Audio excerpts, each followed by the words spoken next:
வக்ரதுண்ட மகாகாய சூரியகோடி சமப்பிரப ஹவிக்னம் குருமே தேவ சர்வகாரியேஷு சர்வதா. தென்னாட்டுடைய சிவனே போற்றி, எந்நாட்டவர்க்கும் இறைவா போற்றி. அன்பர்களே, நண்பர்களே, இப்போ இன்னைக்கு நம்ம பேச போகிறது மகர ராசி. நம்ம ஏற்கனவே சொன்னோம், ஒவ்வொரு ராசியினருக்கும் 50 தனித்துவ குணாதிசயங்கள் மற்றும் நல்லது கெட்டதெல்லாம் என்ன, எதில் எதை ஏற்றிக்கலாம், எதை கம்மி பண்ணிக்கலாம், எந்த குணத்தை பெருக்கிக்கணும், எந்த குணத்தை கம்மி பண்ணிக்கணும், அப்படி பண்ணால் வாழ்க்கையுடைய மிகப்பெரிய அளவில் சிறப்பான ஒரு இதை எட்ட முடியும் அப்படிங்கிறதுக்கான வழிகாட்டி தான் இந்த வீடியோ.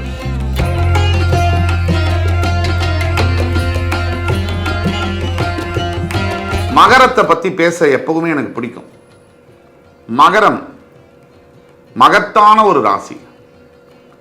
மகரம் வைராகியத்தை விட்டு கொடுக்காத ஒரு குணாதிசயம் படைத்த ராசி. இந்த வீடியோவில் நம்ம சில மகரத்துடைய குணாதிசயங்கள் நல்லது என்ன, எதில் திருத்திக்கணும், இப்போ மகரத்துடைய சூழ்நிலைகள் எப்படி இருக்கு, எதிர்காலத்தில் ஜூன் 1க்கு மேல் மகரத்துக்கு என்ன நடக்க போகுது, அதை பற்றிலாம் நம்ம பார்ப்போம். இந்த 12 ராசிகளில் ரொம்ப ஒரு ஸ்பெஷலான ஒரு ராசி மகரம்.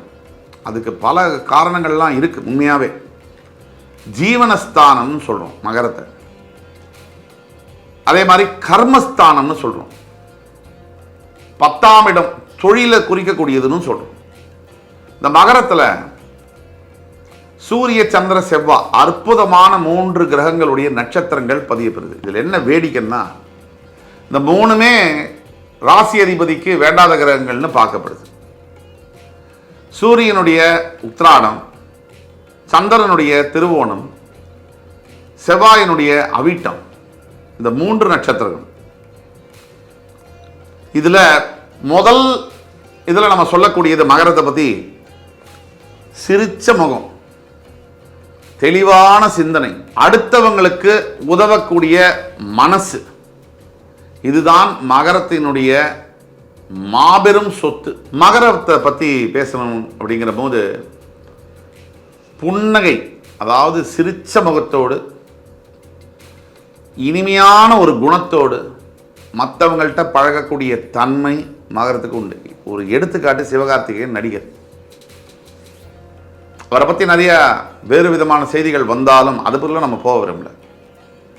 குணாதிசயத்தின் அடிப்படையில் அவர் எந்த மகர ராசியாக இருந்தாலும் ஒரு சூப்பர் ஸ்டார் தலைவர், சிரிச்ச முகத்தோடு இருப்பாங்க, மற்றவங்களுக்கு உதவணும், எளிமை கடைபிடிக்கக்கூடியவர்கள், இதெல்லாம் பார்த்தீங்கன்னா மகரத்துக்கு இயல்பாகவே வரும். நல்ல உதாரணத்தையும் நம்ம எடுத்துப்போம். மகரத்தில் நான் ஏற்கனவே சொன்னேன், வைராக்கியம்னா என்னன்னா, இப்போ மகரத்தில் இருக்கக்கூடிய நீங்கள் கஷ்டப்பட்ட காலத்தில் உங்களை யாராவது அசிங்கமாவோ அவமானப்படுத்தி பேசியிருந்தால் அங்கே தான், அந்த புள்ளியில் தான் உங்கள் வாழ்க்கை ஆரம்பமாக இருக்கும். அது வரைக்கும் அமைதியாக இருந்திருப்பீங்க. யாராவது நோண்டி விட்டுருப்பாங்க, ஆனால் அங்கே பிடிச்ச நீங்கள் அந்த தேருடைய வடத்தை பிடிக்கிற மாதிரி கிட்டத்தட்ட உச்சியை தொட்டு இன்றைக்கும் அதை மறக்க மாட்டீங்க. வைராக்கியமாக இருப்பீங்க. அதுக்கு ஏதாவது ஒரு தூண்டுதல், ஒரு சம்பவம் நடந்திருக்கும் சின்ன வயசில். முக்கியமான விஷயங்களில் 2வதாக வரக்கூடியது, நண்பர்கள் மத்தியில் ரொம்ப நல்ல பேர் வாங்கினது யாருன்னா மகரம் தான். ஒரு 15 பேர் நண்பர்கள் இருந்தாலும் தனியாக ஒருத்தர் மட்டும் இருப்பார், எல்லாரும் அவர்கிட்டயே போவாங்க. அது தனி முத்திரையை படிக்கக்கூடியது யார் அப்படின்னா மகரம் தான். நம்ம எல்லாம் சொல்கிறோம், இப்போ நீங்கள் படுற அவஸ்தையெல்லாம் பற்றி கூட பேச போகிறோம், தொடர்ந்து பாருங்க. அதே மாதிரி நீங்கள் என்ன நினைக்கிறீங்களோ அது அப்படியே நடந்துடும் சார். அதுதான் உங்களுடைய ராசியுடைய உச்சக்கட்ட யூஎஸ்பி, தனித்தன்மை, தனித்துவம், ரகசியம். நீங்கள் நல்லதை நினைச்சால் அப்படியே நல்லது நடக்கும். பல மகர ராசி கமெண்ட்ஸில் பார்த்தீங்கன்னா நான் தத்தளிக்கிறேன். அது காரணம், கெட்டதை நினைச்சால் கெட்டது நடக்கும். நல்லதை நீங்கள் நினைச்சு பாருங்களேன், முயற்சி பண்ணி பாருங்கள், நல்லதே உங்களுக்கு நடந்துடும். அது மகரத்துடைய ஒரு மிகப்பெரிய ஒரு ரகசியம்னு சொல்லலாம். உங்களுக்கு தெரியாத ஒன்றும் இல்லை. உங்களுக்கு பொதுவாகவே நல்ல உறவில் இருக்கிறதும் சரி, நல்ல பழக்கம், நல்ல ஒரு டேர்ம்ஸில் இருக்கிறதும் சரி, இல்லை சண்டை போட்டுட்டு இருக்கிறதும் சரி, இது ரெண்டுமே உங்களுக்கு நிரந்தரம் அல்ல. ஒரு 5 வருஷம் நல்லா பேசுவீங்க, பழகுவீங்க, அவங்களோடய சண்டை போடுவீங்க, மறுபடியும் 2 வருஷம் கழிச்சு சேர்ந்து அவங்களோடய உலாவுவீங்க. இதெல்லாம் உங்கள் வாழ்க்கையில் நடந்திருக்கா இல்லையான்னு நீங்களே யோசனை பண்ணுங்கள். இதுக்கெல்லாம் பின்னாடி நான் சொல்கிறேன் பதில். இதுவரை யாரும் பேசாத, வெளியே வராத ஒரு ரகசியம்.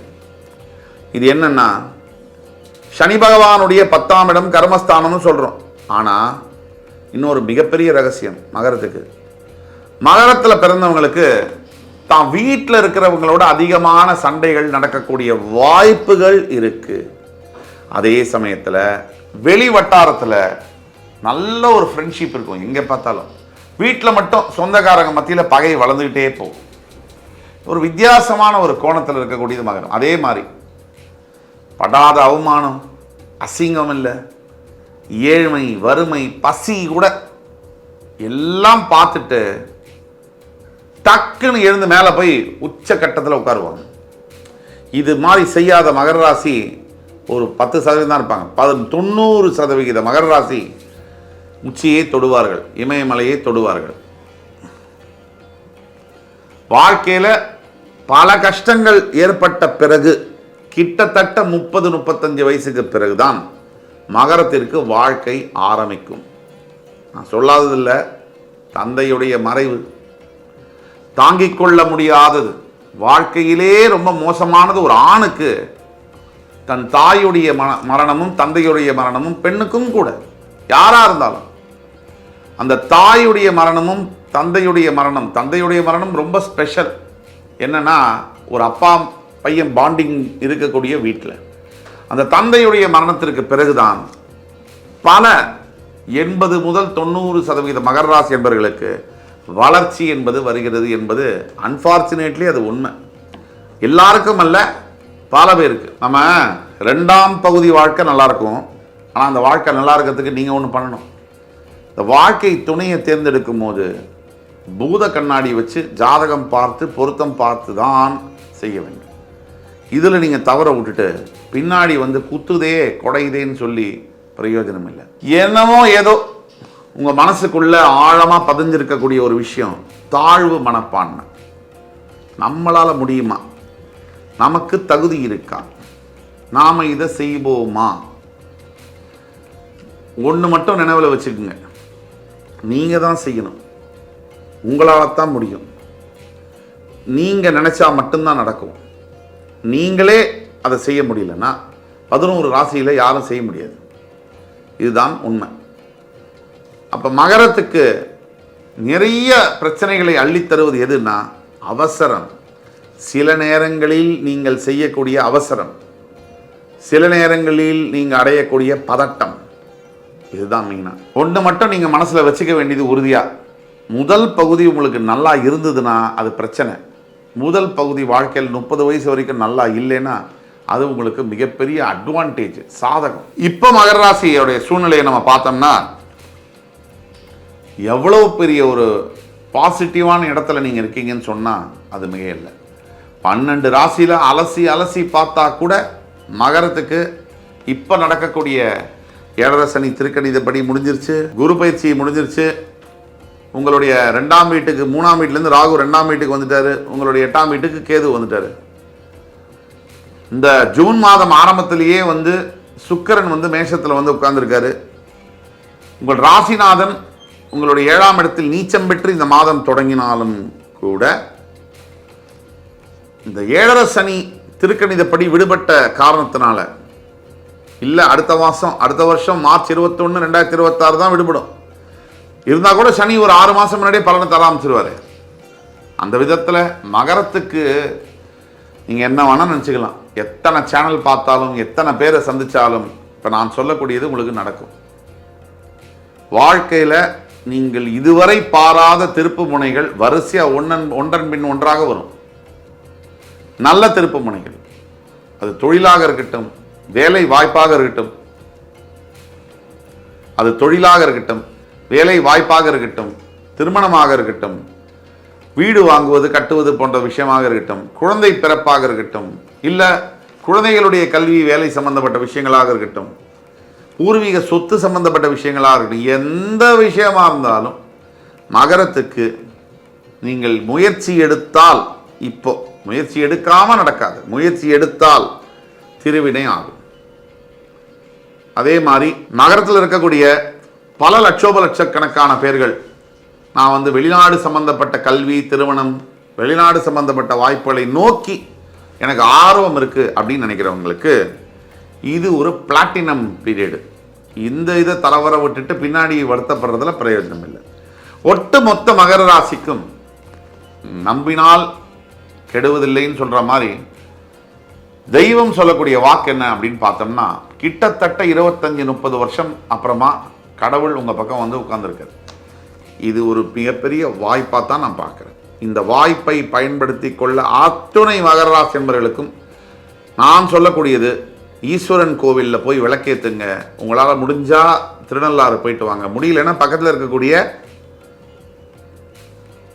ஈஸ்வரன் கோவிலில் விளக்கேற்றுங்க. சனீஸ்வரனுடைய மந்திரத்தை சொல்லுங்க. ஓம் காகத்வஜாய வித்மஹி கட்கஹஸ்தாய தீமஹி தன்னோ மந்த பிரச்சோதயாத். இந்த மந்திரத்தை 21 முறையாவது சொல்லுங்க. நிறைய தியானம் பண்ணுங்க. இப்போதான் உங்கள் வாழ்க்கையில் கெட்டதெல்லாம் முடிஞ்சு நல்லது நடக்க ஆரம்பிச்சிருக்கு. நல்லது இனிமேல் ஃபுல்லாக நடக்கும், பெரிய அளவில் நடக்கும். ஸ்திரமான நன்மை உங்களை தேடி சேரும். முக்கியமான விஷயம் நீங்கள் தெரிஞ்சுக்கொள்ள, இதுவரைக்கும் நம்ம சொன்னதெல்லாம் பொது பலன்கள்.